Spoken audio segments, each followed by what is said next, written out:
Yo, what's good, YouTube? Zamcro here, aka Scoop, back with the International Trainers League, Season 5, Week number 3 against, oh god, it is the Blackmont Rockers taking on the Bexleyheath Bisharps.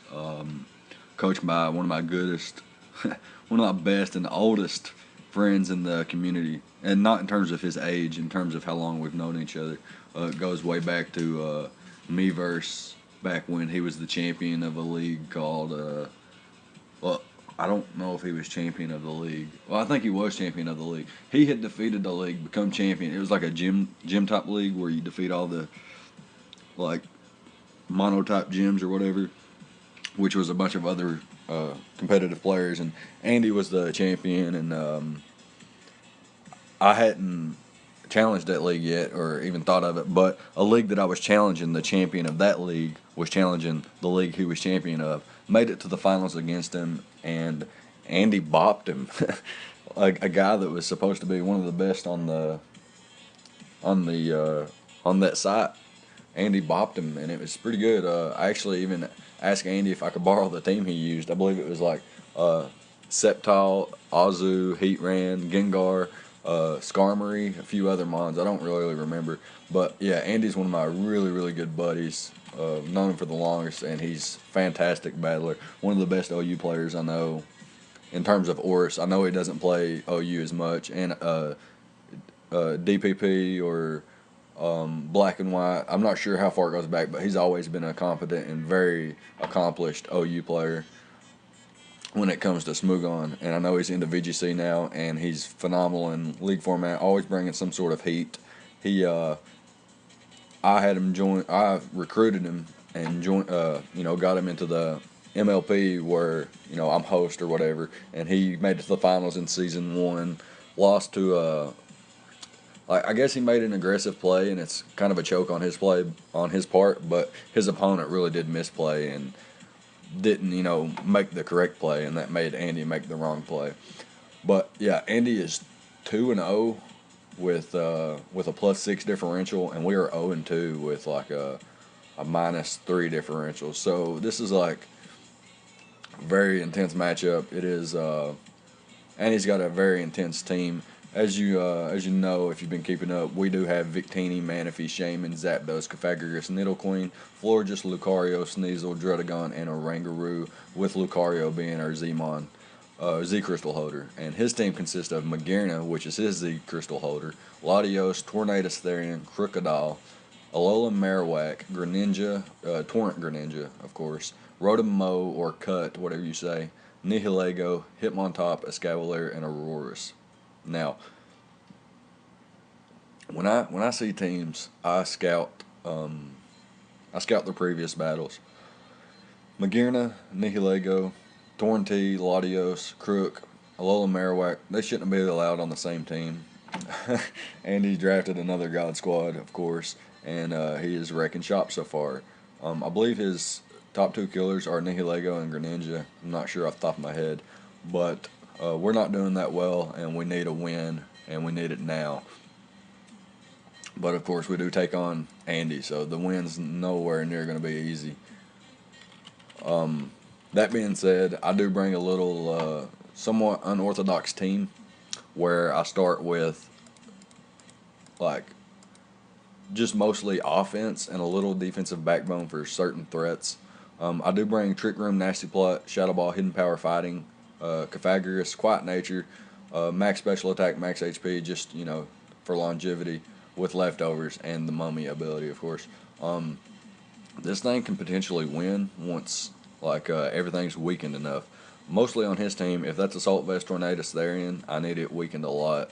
I need a lot of chip on Nihilego or I need to be, like 2 Nasty Plots up, and I need a little chip on Rotom, where everything else is either super effective damage or very frail, like the Greninja. That being said, the rest of my team is made to chip everything down.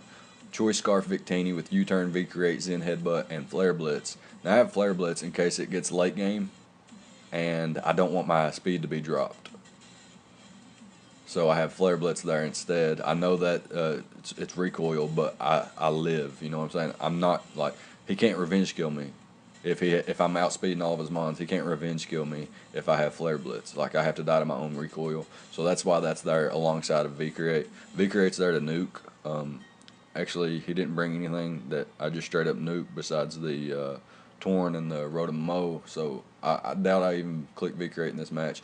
I am what am I? I'm speed creeping Crocodile and Max Attack and Choice Scarf. Like I said, U-turn for like the Lottie, U-turn for Crook, U-turn for Grin, U-turn for the Nihilego, and a few other things on this team. But he didn't bring, as you can see on screen, he did bring the Rotom Mow, Greninja, Latios, Tornadus Therian, Marowak, Alolan Form, and the Nihilego. He does not bring the Magearna, which in prep was just making me shit my pants over and over and over. Next up, we do bring Manaphy, though. My boy Bash, packing the Walk-On Berry. Debated between Rendo and Walk-On, and I just thought Walk-On would be better because I figured if he was going to revenge kill me with Rotom, he would just Volt Switch or Thunderbolt out. I guess Leaf Storm would be better thinking about it now because it does hit my Nidoqueen for neutral damage. I bring Tail Glow, Scald, and Ice Beam. These were the only moves I really needed. Whereas I have Knockoff on there just as tech to get rid of an item. Like if Nihilego Scarfed, I'm going to be able to live a hit because of my investment, and I'll be able to knock his item off. If Torn's AV, I can knock its item off. If Latios is Scarf or whatever Latios may be, I just want to knock its item off for sure. And I guess that's it. Scald hits everything. Ice Beam hits everything. Scald doesn't. On his team, the only thing that can really switch into this is, well, after a Tail Glow, that is providing that they're not faster, is the Greninja. Takes minimum damage from everything I've used, or everything I've just mentioned. But U-turn from Victini does a lot, and then my next mon does a lot, Zapdos. I have the U-turn because he does have Marowak. It's pretty easy and safe switch into my Thunder type moves. I can just U-turn out on it.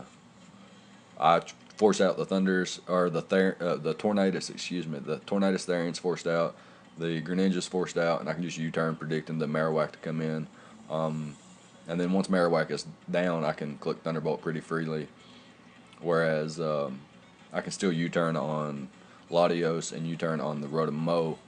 I do have Roost and Defog. Now Roost is there if he drops a Draco, and I predict that, I could just Roost up on his Draco, and then the next one's not going to do much. And then my last move is going to be Defog because my team is halfway weak to rocks and halfway not.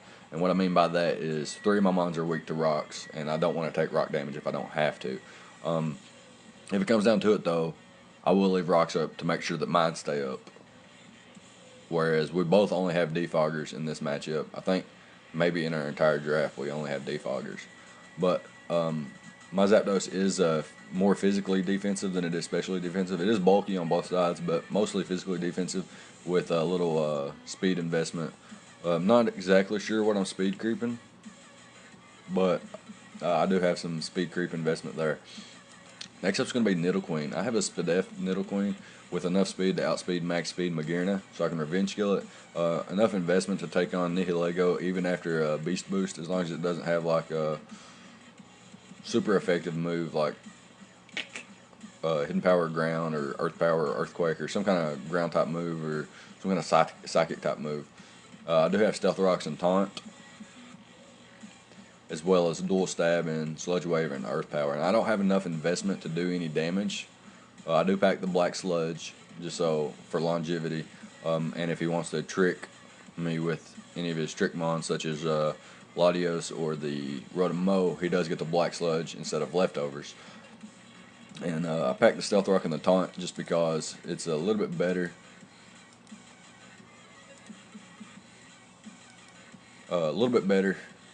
For me this match. And yeah, that's basically it. My Nidoqueen, she's very bulky, doesn't live a hit from Latios if it goes for a psychic type attack, but basically lives any other hit that anything wants to go for, besides like a Thick Club Bone Meringue or whatever from Marowak.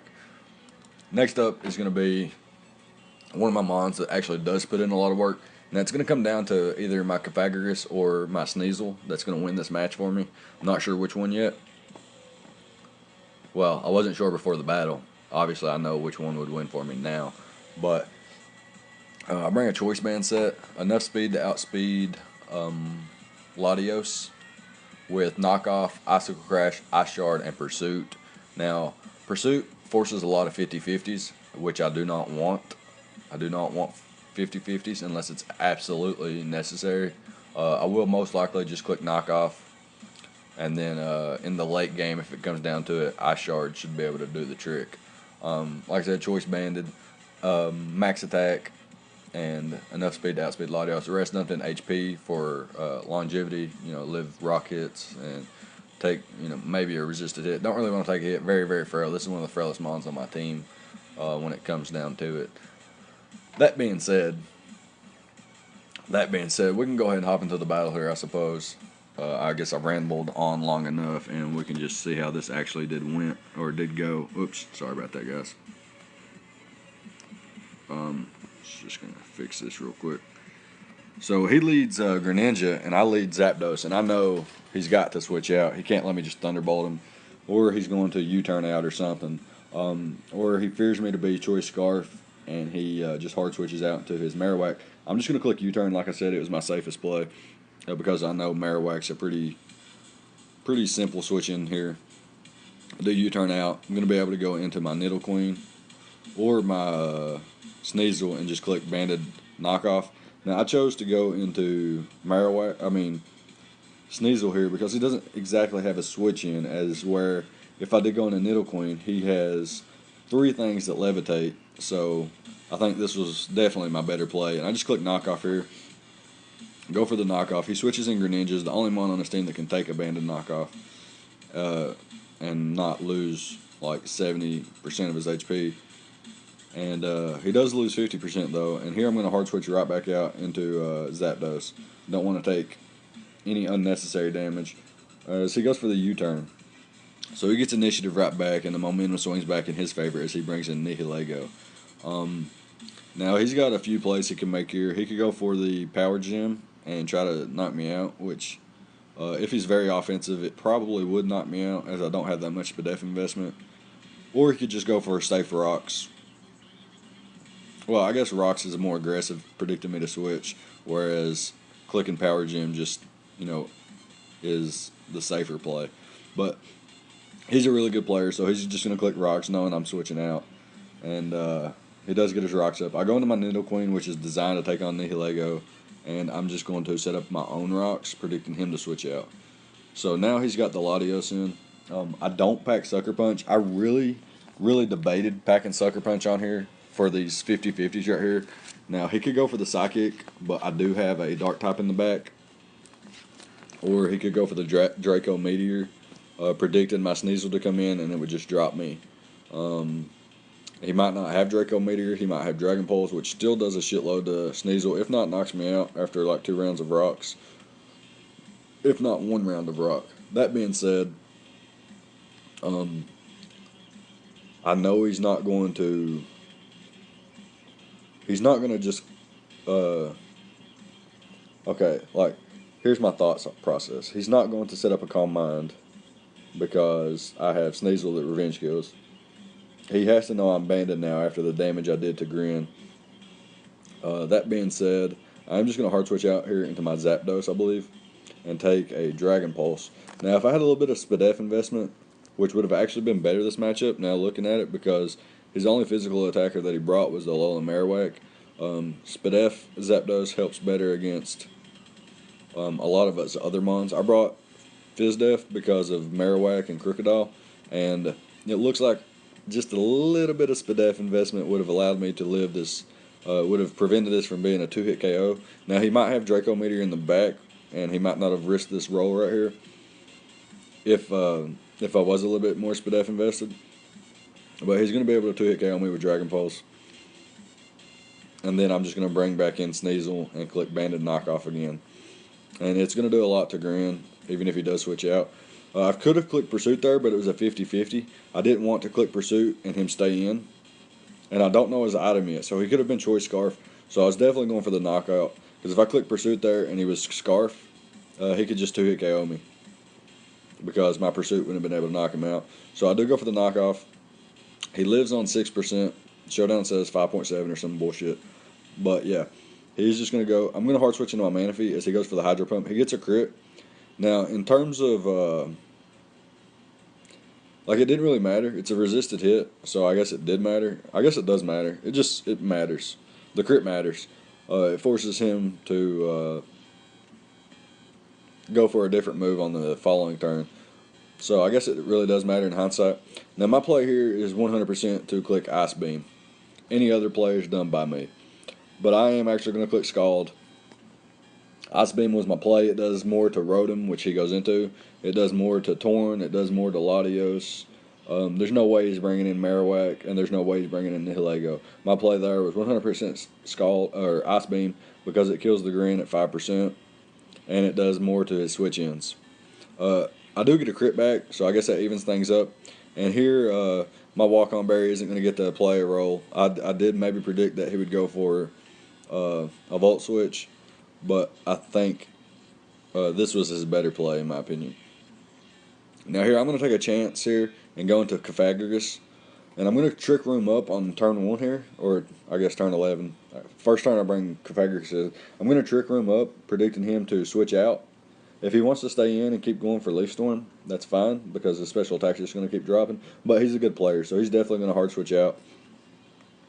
I thought he might sack off Grin here, but my play here is to go for Trick Room, because if he goes straight into Marowak and I don't go for Trick Room, he just revenge kills me. If I go for Nasty Plot and he goes into Marowak, he just revenge kills me. So my play here is to Trick Room up. Now, I do outspeed here, so I am going to go for the Nasty Plot as he goes for the knockoff. I will live this. No prob. He does reveal to be Life Orb, though. Loses his Regenerator, which is really good for me. And I'm going to be able to take him out here with the Shadow Ball. But he actually hard switches into his Marowak, sacking it off. I guess he felt like it didn't make a... Marowak didn't do much in the rest of the match. And now here, I did some calcs, and Nihilego isn't incredibly frail or anything like that. But getting this chip damage is most important. I looked at his team here, and at this point, Ice Shard does a hell of a lot to his team. Now, I know I can't outspeed Torn, so Ice Shard is my play. So getting chip on everything is most importantly here. The only thing that can live Ice Shard at this point would be Marowak and Grin, but they're either dead or so weakened that it doesn't matter. So getting this chip here on Nihilego is so important that I can't even, like, yeah, it's very important. It is a 2-hit KO, but he's able to knock me out since I do not have any Spadef investment. And he gets a speed boost there from his Beast Boost. I will go into Nidoqueen here and scare him out. And it was a 50-50. I guess more so like a 80-20, because I know he's not going to stay in. He would have stayed in earlier to take me out. I think, in my opinion, I think he would have stayed in and took me out earlier if he could have. So at this point, I don't think he can. And I'm going to click Sludge Wave instead of the Earth Power since he has 3 immunities. And it does 30%, which is a lot more than I thought. Well, at first, it was nothing compared to what I thought it would do, because I thought it would do a little bit more. And then I realized that I have no special attack investment. I have minimal special attack investment, like 30 EVs or something, just left over from what I didn't need. I'm going to hard switch into Victini, predicting a Psychic type move this time. And he actually goes for the Dragon Pulse, and I'm just going to U-turn out. I thought it would pick him off, but I guess he has a little bit of investment. Going to hard switch back into Nidoqueen here. And I know Nihilego is actually in range of Flare Blitz, in which the rest of his team may be. So basically, I do die to Recoil, but I am setting up for a Victini, putting everything in range of Sneasel. So just going to stay in here with my Nidoqueen, let him take me out with the Psyshock. And I was Black Sludge, so he didn't have to fear me being Payapa Berry or anything like that. I go straight to Victini, go for the Flare Blitz, takes 5%, so I'm only going to take 2% in Recoil. And now he can bring in Nihilego. But this thing also dies from Flare Blitz at this range, I should say. But he has a little bit more HP, so I'm actually going to die to Recoil. and now Sneasel just comes in, and I had to do a calc here just to make sure I am able to knock out a Rotom, even if he is max HP. I don't expect him to be max defense because like a defensive Rotom doesn't make sense against my team. So I do click Ice Shard here. I am going to be able to take him out. And now it comes down to if Ice Shard will kill Torn. He is at 42% here. So I know his play is to switch back out into Grin, sack it off to get a little bit more regen back. So he'll be at like 50, 51%. So Nidoqueen picks up the KO right there with rocks. He is a little bit more higher HP here, but I did another calc. He was shown to be Life Orb, so I expect him to be very offensive and not. I guess he could speed grip my Sneasel, but I don't expect him to have that much HP investment, if any. He did show to be physically invested as well, so he may just be a mixed attacking with no HP investment. Either way, Banded Ice Shard at max attack, even if I am Jolly, it's still a guaranteed knockout from this range, and I am going to pick up a 1-0 victory against my good buddy Andy. Great game, Andy. And we talked over in the chat here about him defogging and what Magearna and Nihilego did to my prep and stuff like that. But yeah, Sneasel coming through finally. It could have came through last match. I believe I brought it to my last 2 games. It could have came through last match, but I misplayed. And this game I'm not going to misplay because I bring a simple banded set, which was very, very much the better bring, especially for this matchup in particular. But yeah, the Blackmont Rycougars are going to move to 1 and 2. And next up we face the Reno Reggies and Eric. So looking forward to another great game. Again, good game, Andy. Leave a like if you like, comment, subscribe, all the good stuff. Let me know what you thought on the battle, the prep. And I guess that's it. I'll see you guys next time. Thank you for watching.